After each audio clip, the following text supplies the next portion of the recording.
Good morning. It's John Green in the backyard, and look at this. You wouldn't believe it. The greenhouse is just about done. Well, the framework is.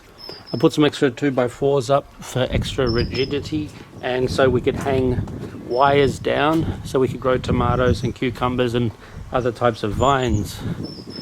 It also helps the structure, so it's not going to wobble in the wind. Not that it was before, but everything helps add. It's just that this is the last thing I want to add because there's don't want to block any light, and I think 5 poles there is pretty good, 5 beams. And today what we're going to be doing is down here. This has to go here so that we can fold. Alright, so that's going to be screwed in today, and so we can fold it down and squeeze another piece of wood over the top. You can see what's going on. So it's a piece of 1x2 which has been treated for the weather and the damp. So it has this 2x4. I have to cut this piece off. I've already squared the corners and screwed them together. What has to happen is we have to lift this rail up, which is the secret. I watched quite a few YouTube videos about how to put the cover on, because there won't be a company doing it, it'll be just me and the missus. Oh. Alright. So there's 2 really important points when we do the base rail. From everything I've read, base rails can help you get a tighter fit, more so than digging a trench. So if you're digging a trench, I don't discourage that because that's the traditional way to do it. Plus the water runs right down to the ground, nothing stops it. And the thing I don't like is the plastic under the ground, which is not a big deal because it'll stay there for 20 years probably, but you have to dig it up at some point as well when you put a new one in. When you do a base rail, everything's above ground, and there's a little trick to it. I don't know if I can really illustrate it easily, but alright. The trick to doing the base rail is not this simple thing. Alright, we put this up against the 2x4. We stretch all of that plastic down here so that it laps over this sort of L, upside down L, and then we squeeze another piece of 1x2 or 2x1 in that space there, and it'll squeeze the plastic tight, and we screw it in all the way along, starting in the middle like a painting canvas.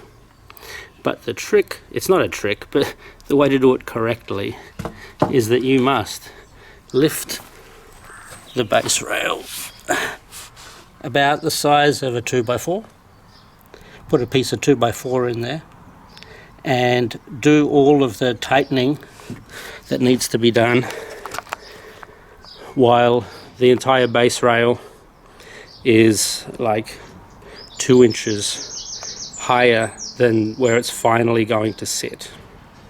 That 2 inches all the way around, so it's 2 inches on both sides, so I guess that's 4 inches. Even though you've made it fairly firm, when you pull it all down and tighten it all up, by the time that you take those little stoppers away from the bottom and pull down that last 2 inches on each side, it should be tight as a drum.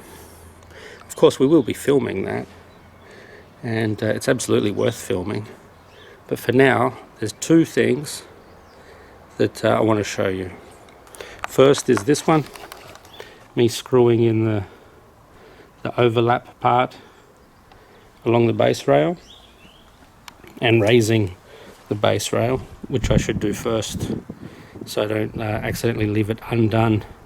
If I screw everything down and leave the base rail down there, it won't be a tight fit. This is the other thing. You probably can't tell, but along this rail here is the ideal place to collect water.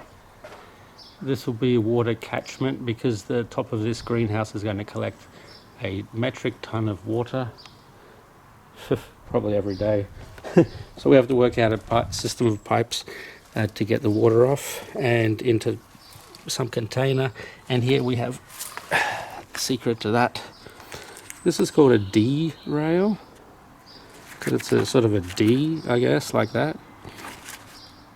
It's treated and it's going to go today on this outside ring. Outside, so the plastic is over the top of it so that you can screw a drain along here, a gutter, to catch all of that water, which will just be tons of water, but we'll be able to store it and use it in the garden. We'll have a tap in the garden so we always have fresh water, rainwater, and these things have been treated to handle the wet and insects and whatnot, and I'll be putting them up today. So I'll film those things. I don't know how interesting the angle will be because I have to put on a tripod, but I guess you get to see what it looks like.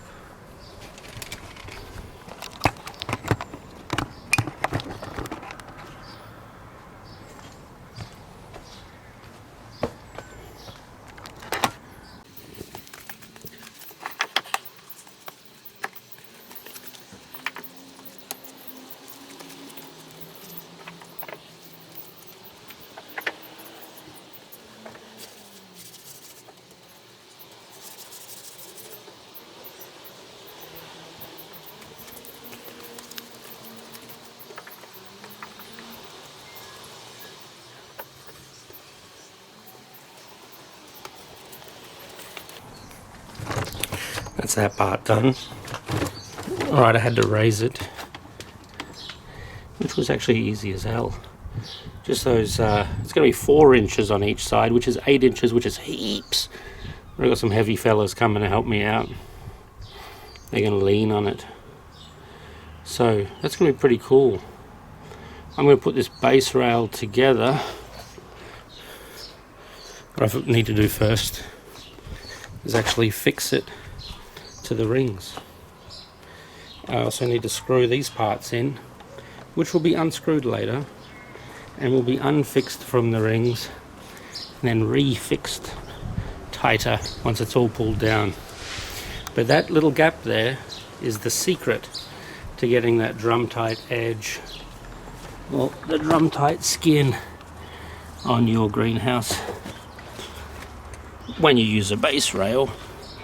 Of course, there's lots of other ways to do it, but personally I think this is pretty awesome because all you need is weight, not technical skill or anything like experience, which I don't have.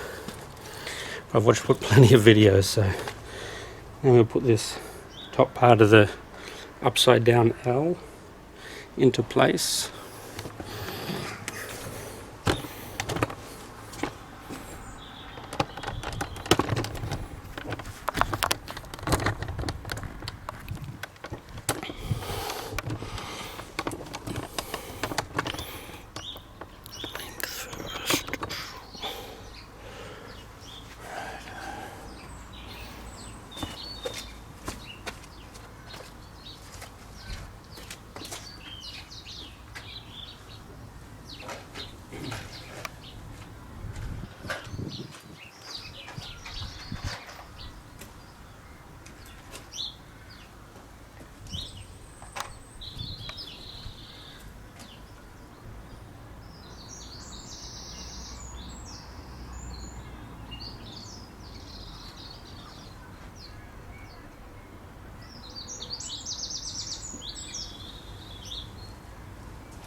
I forgot the most important thing.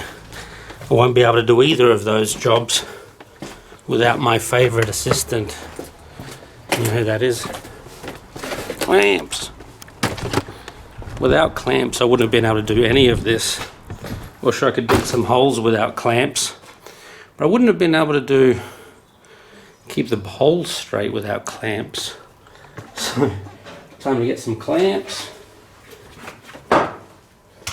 Not big clamps, little clamps. There's a big clamp. There's the little clamps. There we go. These things are the best assistants you could possibly have. They never get tired. You can work in the rain. They don't use electricity. And I just don't have that many arms.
It's that easy.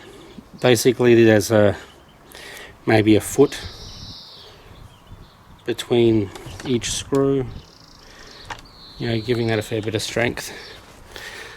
This corner is going to get sawn off without a sharp point because the plastic has to get stretched over it, remember? Alright.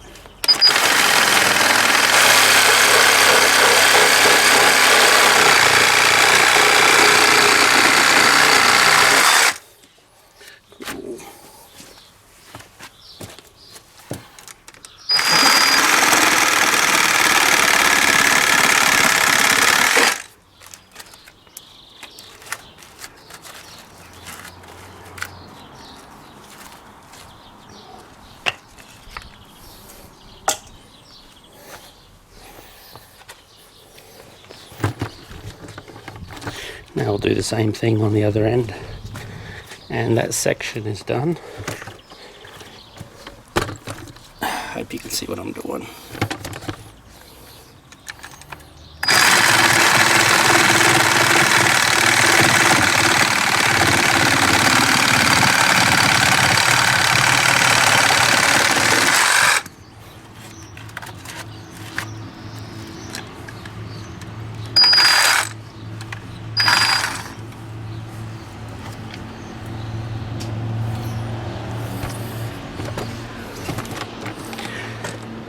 I think I bought 20 pieces of those 2x1s. It's going to take quite a few because I also need to overlap, which doubles all the measurements, and you know, that gets expensive. Now I've got to fix to the rings. Alright. None of these processes are particularly difficult. I think the thing that I did or have done that has made it more grandiose is because of my personality. It's huge. You could drive a tractor in here, but you couldn't get a tractor in the yard to start with. Yeah. But yeah, you could keep a tractor in here and work on it. You could have a swimming pool in here. It's big. So maybe that wasn't the easiest way to do things, but that's just the way I like to do them. So I want to film me putting all the rings in fast forward, because I'm sure that's not hilarious to watch, but I'll do this pretty quick.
I guess I could leave that one in real time.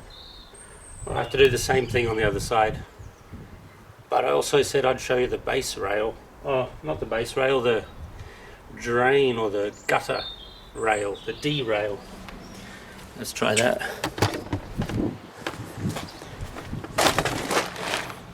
See, this is left without a screw in it because it has to come up and down. When this piece gets knocked out and everything's unscrewed and pushed right down to the bottom, then I can screw that in finally. Alright, the derail thing is up high. That's the place where we're going to catch the water and pipe it back into the greenhouse. it's better to do it now than later, that's for sure. And let me just tell you why. Oof. Sweltering. It's like 13 degrees here in Ireland, which is like 30. Anyway, I've seen these products available which allow you to, once you put the plastic cover on, you'll notice that between the hoops it kind of dips down with the pressure of being pulled, so that the cover is not a perfectly straight surface. The cover is like a bunch of waves happening between each ring. Not big waves, but waves enough so that if you tried to put something straight along there to catch water, you would do a very poor job of collecting the water, because a fair portion of it would be sort of bowed in and sort of flow out past the gutter that you put in. I've seen a product which, if you've already got a greenhouse, I do recommend.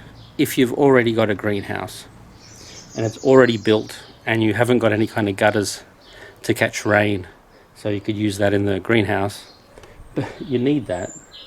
You need some sort of way to catch the rain. So you can get these things that are sort of rubberized, like it's like a double-sided piece of sticky tape on plastic with a little kind of lip, and you put that double-sided plastic over the whole thing here, and you'll see that I wouldn't do it, because the double-sided plastic has to sort of go right into all of the hooks, not the hooks but the waves we were just talking about, and I'm sure over time it becomes undone.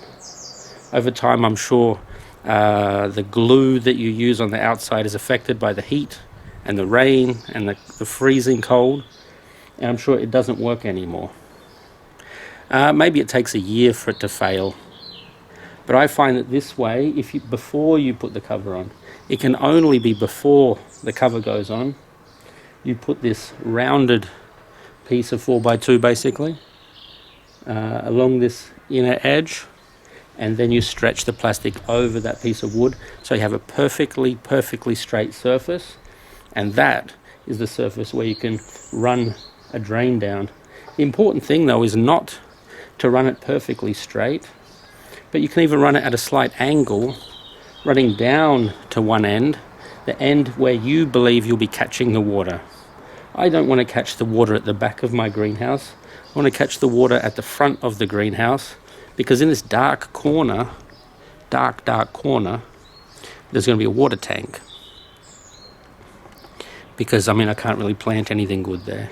So the water supply will be inside the greenhouse, and there'll be water running in, basically for whenever you need it. And some kind of system, a drain system, will need to be dug out here so that it runs out that wall and then out into the neighbour's yard, which is a few foot lower, and then it can run off into their drain. So there's always something to be done. Bloody hell, there's a lot of work to be done. But this job should be pretty straightforward. I say should, nothing ever is. But you can watch me use the clamps. Or maybe, yeah, that's not the best angle. Maybe we'll try it from over here. Maybe you can see more of what's going on.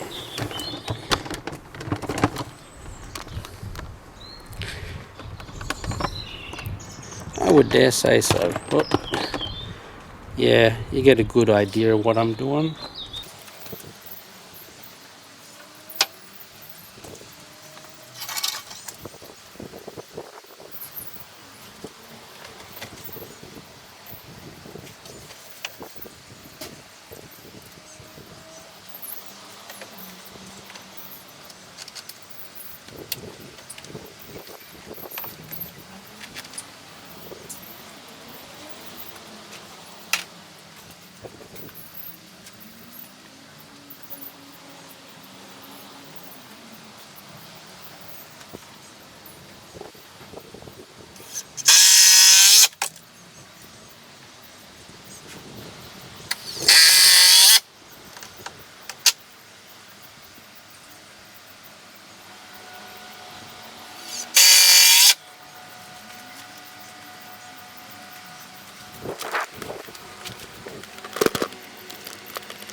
So I'll just round up because we're pretty much done on this side for today. We lifted the bottom rail with a piece of 2x4, and then we fixed all of the top battens down. What will happen is that the smaller batten, I've only got a small section of wood, but the smaller batten, the long piece, will go down here and be screwed in with the, I can't really demonstrate it, but I guess here's a bit of yuck. That will be the plastic, and then this thing will come down and squeeze it and be battened down and be screwed in, so that the plastic is at such an angle it can't come up again. And then once we've screwed all of that down, then we can release the screws at the bottom here, kick out all of these little sticks, or these little pieces of 2x4, unscrew the ends, and then with just gravity and brute weight, pull down the sides so that the top becomes very, very tight. And I just want to show you the last section, which you can follow me for. Come around behind me and just show you how much I like this reciprocating saw. Is dangerous as hell. Nearly lost the finger. Right, I'll show you. I trimmed the nail today. Doesn't sound like much, but the reciprocating saw is probably the most dangerous thing next to the circular saw. The reciprocating saw can bounce out of the job, and that's what happened. It bounced and it cut my finger. I don't know if you can see the detail there, but I didn't lose much blood. Thank goodness. I was holding on to it for dear life, and I didn't want to go to the doctor because I didn't want to get COVID. I just, we dealt with it at home. All right, so I'll just chop these two pieces off and then we'll have lunch. So this is how much I enjoy the reciprocating saw.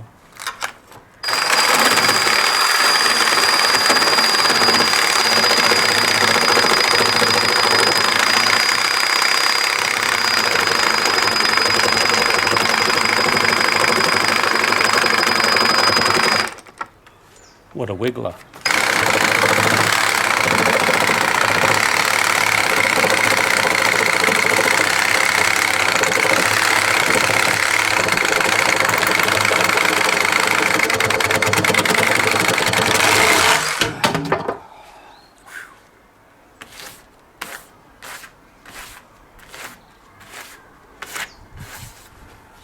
Okay, just a little more.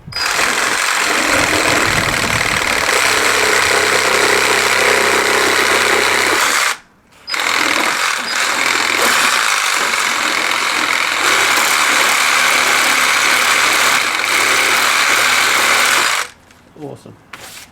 I was explaining a reciprocating saw to my mother, who's in her late 60s. I said it's a lot like that knife you would use to cut the turkey at Christmas. But a bit more hardcore. Got one more piece to go.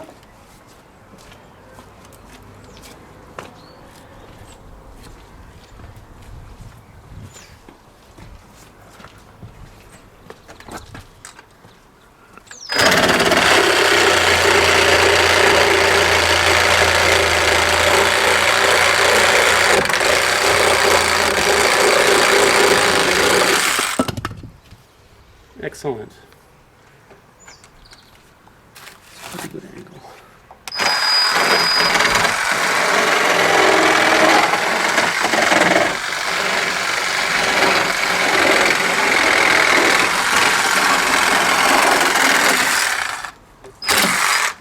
Yeah, that's all right. I'm going to go around with a file, a big wood file at some point. Just file all these edges off so none of them are pointy